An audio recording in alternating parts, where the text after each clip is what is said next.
associated with the cave at one form or another, whether I was actually working here or not, for the past 20 years.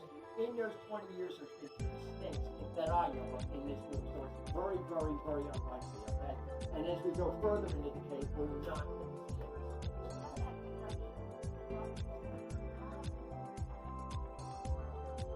Okay, the question is, how did they find the cave? We're going to tell you who found the cave in just a second or so, but you are love dwellers. They were prehistoric Indian Americans working in this area roughly 2,000 years ago. So we're going to have to give them the credit for discovering the cave, although we have no direct evidence of that action. And as we sort of come to another stop, let's listen. And kids, you tell me what you hear. Let's get quiet. Tell me what you hear. Hear water? Well, that one got me. I don't know what that is. So we're going to go and skip, and we hear water down there, don't we? Yes, we do. There is an underground stream in the cave. You can't see the water down there. It's going off in that direction.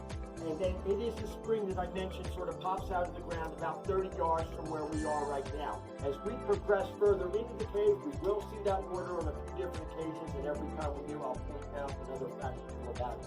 Okay, onward we go once again. Try to see what we actually call that. And when I ask for comments about what we're finding in the cave, I know I heard people mention it, so we can go over a lot of these things right now. We'll start with the basics. We look back there where my light sprinkling around against the wall right now.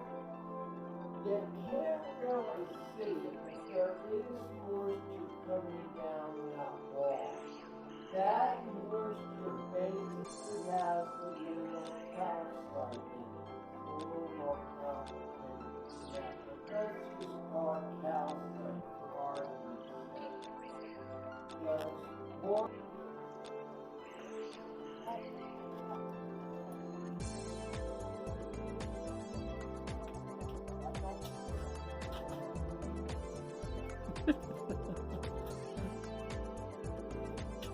Right? Right, we're ducking.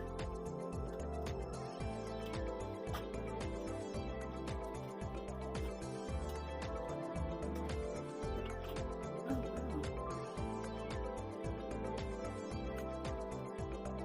that's cool.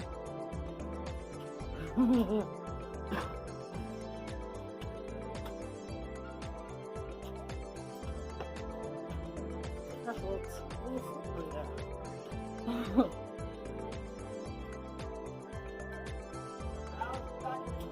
You doing okay back there? We're good, thank okay, you. Good. All right.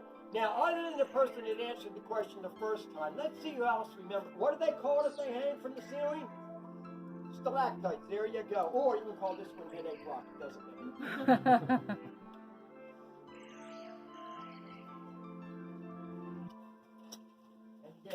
Sort of neat. I know the kids can't see this up in here, but it is sort of neat to look between this crack and crevice right in here. It almost looks like a lunar or Mars landscape.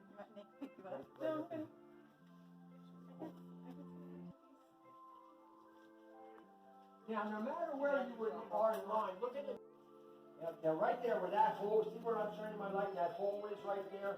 That actually is what that thing is. That's a hole. It's sort of a leak that developed in the bottom of the stream bed. So that sometimes forms a whirlpool like it is right now. And as I move my light around, I'm looking, there's a frog right there. Yeah, they're sort of all over here. And now, what we originally tried to do with this area here, we originally put this sort of a retaining wall in here to try to keep rainbow trout in the cave. It didn't work out, especially for the rainbow trout. They could not and did not survive. Again, it sort of goes back to one of the first things I said. Very few things can actually survive in a soft, dark cave environment. And again, that's one of the reasons we tried to just things like that. Pretty interesting above my head right here. Now you guys got your work cut out for you. We got to go through a little tunnel right here, okay? There's not much we can do about it. We take just 1 or 2 steps through the puddle. Invisible zone in here. Now we're going to go down where you hear all that water. There's a waterfall down there. This is a specific room that we've given a name to. It's called the Diamond Chapel Room.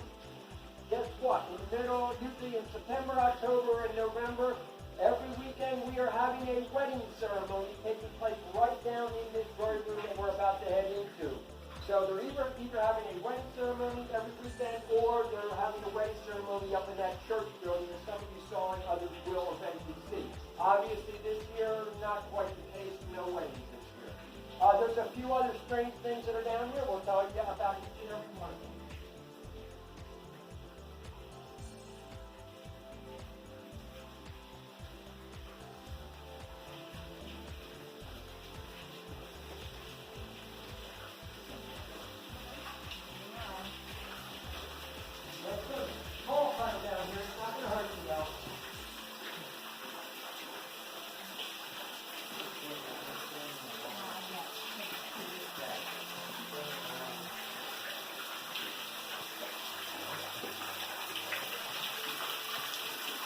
Now, I don't want you to know you might venture too much beyond where I am right now. I know there's a dark area back there. We're going to get to that in just a second.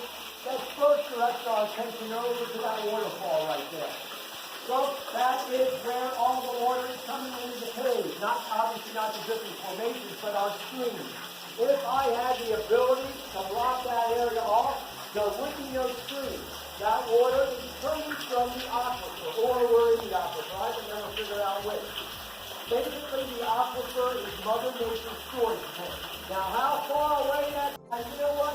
Not a good idea to do this anymore. There's two reasons. One, there's no more space left, and I'm sick and tired of getting hit in the head with money flying off the wall. Number two, but in my opinion, more importantly, more of that money is starting to go.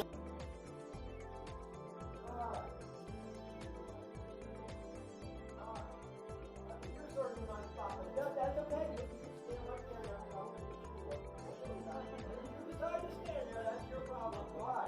Folks, we are now in what we call the cathedral room. It is the upper chamber of the cavern, okay? If you're in an upper chamber of a cave, generally, as a rule of thumb, it will be the oldest section of the cave. That's because this whole cave wasn't one point filled with water. That water table or the water started to drain out of the cave. But because this